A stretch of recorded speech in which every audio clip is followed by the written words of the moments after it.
ഓം ശ്രീ ഗുരുഭ്യോ നമ. ജ്യോതികുമാർ ചാനലിലേക്ക് അവർക്കും സ്വാഗതം.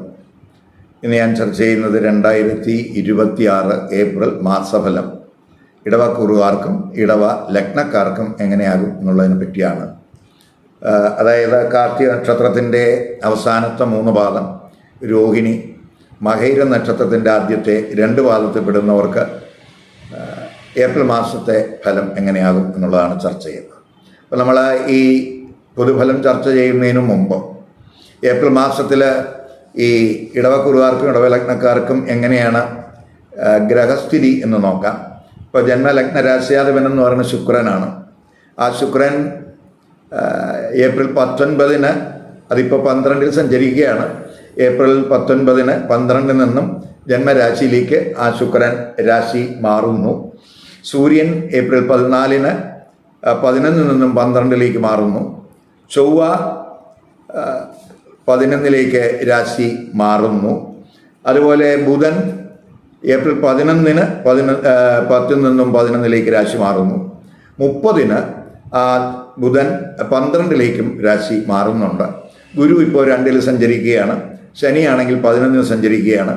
രാഹു 10-ലും കേതു 4-ലും സ്ഥിതി തുടരുന്ന സമയമാണ്. അപ്പോൾ പൊതുവെ ഏപ്രിൽ മാസത്തെ ഗ്രഹ സ്ഥിതിയിലേക്ക് നോക്കുമ്പോൾ ചൊവ്വയും ബുധനും ഒക്കെ 11-ലേക്ക് മാറുന്നു എന്നുള്ളതും, അതുപോലെ സൂര്യൻ 12-ലേക്ക് മാറുന്നു എന്നുള്ളതും, ശുക്രൻ ജന്മരാശിയിലേക്ക് മാറുന്നു എന്നുള്ളതുമാണ് ഏപ്രിൽ മാസത്തെ ഗ്രഹസ്ഥിതിയുടെ പ്രത്യേകത എന്ന് പറയുന്നത്. നമുക്ക് ഈ ഗ്രഹസ്ഥിതി വെച്ചിട്ട് ഈ കൂറുകാർക്കും ഈ ലഗ്നക്കാർക്കും എങ്ങനെയായിരിക്കും പൊതുവായിട്ടുള്ള ആരോഗ്യസ്ഥിതി എന്ന് നോക്കാം. ആരോഗ്യസ്ഥിതി നോക്കുമ്പോൾ ജന്മലഗ്ന രാശ്യാധിപനായിട്ടുള്ള ശുക്രൻ ഏപ്രിൽ 18 വരെ 12-ലാണ് നിൽക്കുന്നത്. ഇപ്പോൾ ജന്മരാശിയിൽ ശനിയുടെ ദൃഷ്ടിയുണ്ട്. ആദ്യ പകുതി ആരോഗ്യത്തിൽ അല്പം ശ്രദ്ധിക്കണം. ശുക്രൻ 6-ാം ഭാവാധിപനായിട്ട് 12 നിൽക്കുക എന്ന് പറയുന്നത് അത് വിപരീത രാജയോഗമാണ്. അത് ആരോഗ്യ പ്രശ്നങ്ങൾ ഉള്ളവരെ സംബന്ധിച്ചിടത്തോളം അവർക്ക് ടൈംലി ആയിട്ടുള്ള പ്രിവൻറ്റീവ് കെയറിലൂടെ അവർക്ക് സഡനായിട്ടുള്ള റിക്കവറി കണ്ടെത്താൻ കഴിയുന്ന സമയം എന്ന് തന്നെ പറയാം. അതുപോലെ ആത്മീയ കാര്യങ്ങളിലൊക്കെ ഫോക്കസ് കൂട്ടുന്നത് പൊതുവെ മാനസികമായിട്ടുള്ള സ്ട്രെസ് കുറയ്ക്കുന്നതിനൊക്കെ സഹായകമാകും. അതേസമയം ഏപ്രിൽ 19 ആകുമ്പോൾ ആ ശുക്രൻ ജന്മലഗ്ന രാശ്യാധിപനായിട്ടുള്ള ശുക്രൻ ജന്മലഗ്ന രാശിയിലേക്ക് രാശി മാറുന്നു. അതൊരു മാളവീയ യോഗാവസ്ഥയാണ്. അപ്പോൾ നമുക്ക് പൊതുവെ സുഖം, സന്തോഷം ഒക്കെ ആ ജന്മരാശിയിലെ ശുക്രൻ്റെ സ്ഥിതി കൊണ്ട് ഉണ്ടാകും. അതുപോലെ 6-ാം ഭാവാധിപനായിട്ടുള്ള ശുക്രൻ ആ ഭാവത്തിൻ്റെ അഷ്ടമത്തിലാണ് വരുന്നു എന്നുള്ളത് കൊണ്ട് സ്വാഭാവികമായിട്ടും ആരോഗ്യ പ്രശ്നങ്ങൾ ഉള്ളവർക്ക് സഡനായിട്ടുള്ള റിക്കവറിക്ക് ആ ജന്മരാശിയിലെ ശുക്രൻ്റെ സ്ഥിതി കൊണ്ട് ഉണ്ടാകും. അവസാനത്തെ പകുതി ആ മാതാവിൻ്റെ ആരോഗ്യകാര്യത്തിൽ അല്പം ശ്രദ്ധിക്കണം. ഇനി നമുക്ക് തൊഴിൽ സ്ഥിതി നോക്കാം. തൊഴിൽ സ്ഥിതി നോക്കുമ്പോൾ 10-ാം ഭാവാധിപൻ ശനിയാണ്. ആ ശനി 11-ൽ നേട്ടത്തിൻ്റെ സ്ഥാനത്താണ് സഞ്ചരിക്കുന്നത്. അതുപോലെ 11-ൽ സൂര്യൻ്റെ സ്ഥിതിയുണ്ട് ആദ്യ പകുതി. അതുപോലെ ചൊവ്വ ഏപ്രിൽ 2 മുതൽ 11-ലേക്കാണ് വരുന്നത്. ഇപ്പോൾ തൊഴിൽപരമായിട്ട് പോസിറ്റീവായിട്ടുള്ള ചേഞ്ച് ഉണ്ടാകുന്ന സമയം എന്ന് പറയാം. പ്രൊഫഷണൽ തലത്തിൽ നേട്ടങ്ങൾ ഉണ്ടാകാവുന്ന സമയമാണ്. പൊതുവെ ഉത്തരവാദിത്തങ്ങളൊക്കെ കൂടുന്ന സമയമായിരിക്കും. ശുക്രൻ 6-ാം ഭാവാധിപനായിട്ട് 12-ൽ നിൽക്കുന്നത് അത് വിപരീത രാജയോഗമാണ്. അപ്പോൾ പ്രത്യേകിച്ച് 6-ാം ഭാവാധിപൻ 12-ലൊക്കെ നിൽക്കുക എന്ന് പറയുമ്പം വിദേശത്തൊക്കെ സേവനം ആഗ്രഹിക്കുന്നവർക്ക് അനുകൂല സമയമായിട്ട് കാണുന്നുണ്ട്. വിദേശത്ത് വർക്ക് ചെയ്യുന്നവർക്ക് വിദേശത്ത് വർക്ക് ആഗ്രഹിക്കുന്നവർക്കൊക്കെ അനുകൂല സമയമാണ്. വർക്ക് ചെയ്യുന്നവർക്കും ഗുണാനുഭവം ഉണ്ടാകും. പൊതുവേ നമുക്ക് വിദേശത്ത് നേട്ടങ്ങൾ തൊഴിൽപരമായിട്ട് ഉണ്ടാകാവുന്ന സമയമായിട്ട് കാണുന്നുണ്ട്. പക്ഷേ ആ ശനി 10-ാം ഭാവാധിപനാണ്, അല്പം മൗഢ്യാവസ്ഥയിലാണ്. മാത്രമല്ല ശനിക്ക് സൂര്യനുമായിട്ടുള്ള യോഗം വരുന്നുണ്ട് ആദ്യ പകുതി. അതുപോലെ ശനിയും ചൊവ്വയുമായിട്ടുള്ള യോഗം വരുന്നുണ്ട് എന്നുള്ളത് കൊണ്ട് തൊഴിലിടത്ത് നമ്മൾ മേലുദ്യോഗസ്ഥരുമായിട്ടൊക്കെ അഭിപ്രായ വ്യത്യാസങ്ങൾ ഉണ്ടാകാതിരിക്കാൻ ശ്രദ്ധിക്കണം. ശനിക്ക് മൗഢ്യാവസ്ഥയും കൂടെ വരുന്നുണ്ട്. അപ്പോൾ കരിയർ അഡ്വാൻസ്മെൻറ്റിന് ചെറിയ ഒരു ഡിലേ ഒക്കെ ചിലപ്പോൾ ആ ശനിയുടെ മൗഢ്യസ്ഥിതി കൊണ്ട് ഉണ്ടായെന്ന് വരാം. അത് അവസാനത്തെ പകുതിയൊക്കെ ആകുമ്പോൾ അതിൽ മാറ്റം വരും. അപ്പോൾ പൊതുവേ പറയുകയാണെങ്കിൽ തൊഴിലിടത്ത് അച്ചടക്കം അത്യാവശ്യമായിട്ടുള്ള സമയമാണ്. ശനിയും ചൊവ്വയൊക്കെ യോഗം ചെയ്യുന്നത്, അതുപോലെ രവി ശനിയൊക്കെ ബന്ധപ്പെടുന്നതൊക്കെ തന്നെ തൊഴിലിടത്ത് അഭിപ്രായ വ്യത്യാസങ്ങൾ, ഈഗോ പ്രശ്നങ്ങൾ ഒക്കെ ഉണ്ടാകാം. അത് കരിയർ പ്രോഗ്രസ്സിന് എന്തെങ്കിലുമൊക്കെ തടസ്സങ്ങൾ ഉണ്ടാക്കാം. അപ്പോൾ കഴിവതും അച്ചടക്കത്തോടു കൂടി നമ്മൾ വർക്കിൽ അച്ചടക്കം നിലനിർത്തി പോകേണ്ടുന്ന സമയമാണ്. അങ്ങനെ അച്ചടക്കമൊക്കെ നിലനിർത്തി പോകുന്നവർക്ക് തൊഴിൽപരമായിട്ട് വലിയ പ്രശ്നങ്ങളൊന്നും ഉണ്ടാകില്ല. അതേസമയം അച്ചടക്കമില്ലാതെ അഭിപ്രായ വ്യത്യാസങ്ങളും തർക്കങ്ങളും ഒക്കെയാണ് തൊഴിലിടത്ത് ഉണ്ടാകുന്നതെങ്കിൽ അത് തൊഴിലിടത്ത് എന്തെങ്കിലുമൊക്കെ തടസ്സങ്ങൾ ഉണ്ടാക്കും എന്നും കൂടെ മനസ്സിലാക്കുക. ഈ ഒരു തിരിച്ചറിവാണ് പ്രത്യേകിച്ച് ഈ തൊഴിൽ ചെയ്യുന്നവർക്കും തൊഴിൽ അന്വേഷകർക്കും വേണ്ടത്. അതുപോലെ സൂര്യൻ ഏപ്രിൽ 14 മുതൽ 12 മാറുകയാണ്. അതൊക്കെ വിദേശത്തൊക്കെ തൊഴിലന്വേഷണമൊക്കെ ഊർജിതമാക്കും. അതേസമയം ഇവിടെ വർക്ക് ചെയ്യുന്നവർക്ക് അല്പം കെയർ വേണ്ടുന്ന സമയമാണ്. സർക്കാർ സർവീസിലുള്ളവർ കൂടുതൽ ശ്രദ്ധിക്കണം. പ്രത്യേകിച്ച് കരിയർ തലത്തിലൊക്കെ തർക്കങ്ങൾ ഉണ്ടാകാൻ സാധ്യതയുണ്ട്. അപ്പം കഴിവതും അച്ചടക്കത്തോടുള്ള അച്ചടക്കത്തോടെ വർക്ക് ചെയ്യേണ്ടുന്ന ഒരു സമീപനമാണ് ഈ ഏപ്രിൽ മാസത്തിൽ ഈ കുറുകാർക്ക് വേണ്ടത്. അത് തൊഴിൽ ഗുണാനുഭവം ഉണ്ടാക്കും എന്ന് തന്നെ പറയാം. ഇനി ബിസിനസ്സുകാരെ സംബന്ധിച്ചിടത്തോളം ചൊവ്വ 7ാം ഭാവാധിപൻ ചൊവ്വയാണ്. ആ ചൊവ്വ നേട്ടത്തിൻ്റെ സ്ഥാനത്താണ്. അത് ഗുണം ചെയ്യും. ഈ പാർട്ട്ണർഷിപ്പ് ബിസിനസ്സിൽ, അതുപോലെ ഈ ജോയിൻ്റ് സംരംഭങ്ങളിലൊക്കെ തന്നെ അതുവഴിയൊക്കെ സാമ്പത്തിക നേട്ടങ്ങളൊക്കെ പ്രതീക്ഷിക്കാം, ലാഭവർധനമൊക്കെ പ്രതീക്ഷിക്കാം. ബിസിനസ് കാരകനായിട്ടുള്ള ബുധൻ മാർച്ച് 10 വരെ 10 തന്നെയാണ് സ്ഥിതി ചെയ്യുന്നത്. അതിനുശേഷം 11 ആ ബുധൻ രാശി മാറുന്നുണ്ട്. ബുധനെ സംബന്ധിച്ചിടത്തോളം 11ാം ഭാവം, അത് മീനരാശി എന്ന് പറയുന്നത് ബുധനെ സംബന്ധിച്ചിടത്തോളം നീചരാശിയാണ്. ഇപ്പോൾ ബിസിനസ് കമ്മ്യൂണിക്കേഷനിലൊക്കെ ഒരു കെയർ പ്രത്യേകിച്ച് അവസാനത്തെ പകുതി വേണം. കുടുംബ ബിസിനസ്സിലൊക്കെ, അതുപോലെ ജോയിൻ്റ് സംരംഭങ്ങളിൽ, അതുപോലെ മാർക്കറ്റിംഗ് മാനേജ്മെൻറ്റ്, ഇവയിലൊക്കെ അല്പം ശ്രദ്ധ കൊടുക്കണം. ആ ബുധന് മൗഢ്യസ്ഥിതി വരുന്നത് കൊണ്ട്, അതുപോലെ തന്നെ ചൊവ്വയും ശനിയുമായിട്ടുള്ള ബന്ധമൊക്കെ വരുന്നത് കൊണ്ട്, പ്രത്യേകിച്ച് ഈ പാർട്ട്ണർഷിപ്പ് ബിസിനസ്സിൽ പാർട്ട്നേഴ്സിൻ്റെ അഭിപ്രായ വ്യത്യാസങ്ങൾ ഉണ്ടാകാതിരിക്കാൻ ശ്രദ്ധിക്കണം. അങ്ങനെ അഭിപ്രായ വ്യത്യാസങ്ങൾ വരുന്നത് ബിസിനസ്സിനെ നെഗറ്റീവായിട്ട് ബാധിക്കും എന്നും കൂടെ മനസ്സിലാക്കുക. ഇനി വിദ്യാർത്ഥികൾക്ക്, ഇപ്പോൾ വിദ്യാർത്ഥികളെ സംബന്ധിച്ചിടത്തോളം വിദ്യാകാരകൻ ബുധനാണ്. ആ ബുധൻ ഏപ്രിൽ 10 വരെ 10ലും അതിനുശേഷം 11 രാശി മാറുകയാണ്. ഇപ്പോൾ 11 മുതൽ 5ാം ഭാവാധിപനാണ് ആ ബുധൻ. 5ാം ഭാവാധിപനായിട്ടുള്ള ബുധൻ 5ലൊക്കെ ഉച്ചദൃഷ്ടി ചെയ്യുന്നുണ്ട് 11 മുതൽ. അപ്പോൾ ആ ബുധൻ നീചരാശിയിലാണെങ്കിലും 5ാം ഭാവാധിപനായിട്ടുള്ള ആ ബുധൻ 5ൽ ഉച്ചദൃഷ്ടി ചെയ്യുന്നുണ്ട്. അപ്പോൾ പഠിതാക്കൾക്ക് പൊതുവെ കോമ്പറ്റിറ്റീവ് സ്പിരിറ്റൊക്കെ കൂടാവുന്ന സമയമാണ്. പരീക്ഷകളിലൊക്കെ നല്ലൊരു പെർഫോമൻസൊക്കെ കാഴ്ചവെക്കാൻ കഴിയും. അപ്പോൾ പ്രത്യേകിച്ച് ഈ തൊഴിൽ അധിഷ്ഠിത കോഴ്സുകളൊക്കെ ചെയ്യുന്നവരെ സംബന്ധിച്ചിടത്തോളം അവർക്കൊക്കെ ചിലപ്പോൾ ഈ ക്യാമ്പസിൽ തന്നെ റിക്രൂട്ട്മെൻറ്റിനൊക്കെ തൊഴിൽ സാധ്യതയൊക്കെ ഉള്ള സമയമാണ്. ഹയർ സ്റ്റഡീസ് നടത്തുന്നവർക്ക്, പ്രത്യേകിച്ച് അധ്യാപകരുമായിട്ടുള്ള സീനിയർ അധ്യാപകരുമായിട്ടുള്ള ഇൻറ്ററാക്ഷനിലൊക്കെ ഒരു കെയർ വേണം. അഗ്രസീവ് എനർജി കൂടാതെ നോക്കണം.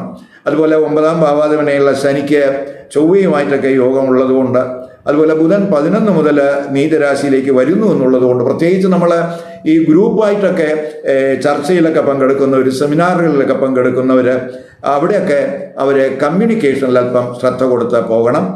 അതുപോലെ തന്നെ നമ്മുടെ സുഹൃത്തുക്കളുമായിട്ടുള്ള ആ സംഭാഷണത്തിലൊക്കെ ഒരു കെയർ വേണ്ടുന്ന സമയമാണ്.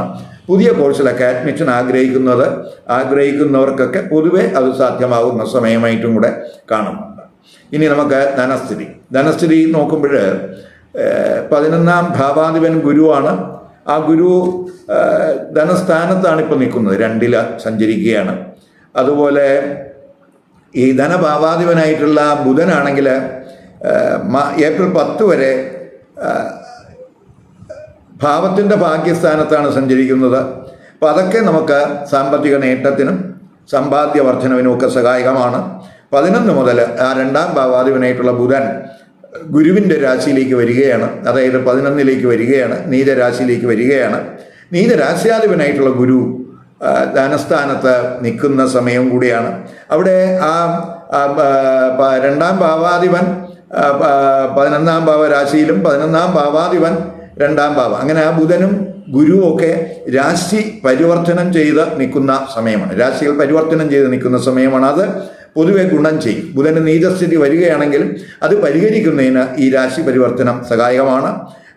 എങ്കിലും ജന്മലഗ്ന രാശ്യാധിപനായിട്ടുള്ള ശുക്രൻ ആദ്യ പകുതി എന്ന് പറയുമ്പോൾ ഏപ്രിൽ 18 വരെ 12 ചെലവിൻ്റെ വ്യയസ്ഥാനത്താണ് നിൽക്കുന്നത്. അപ്പോൾ കുറച്ച് ചെലവൊക്കെ കൂടാൻ സാധ്യതയുള്ള സമയമാണ്.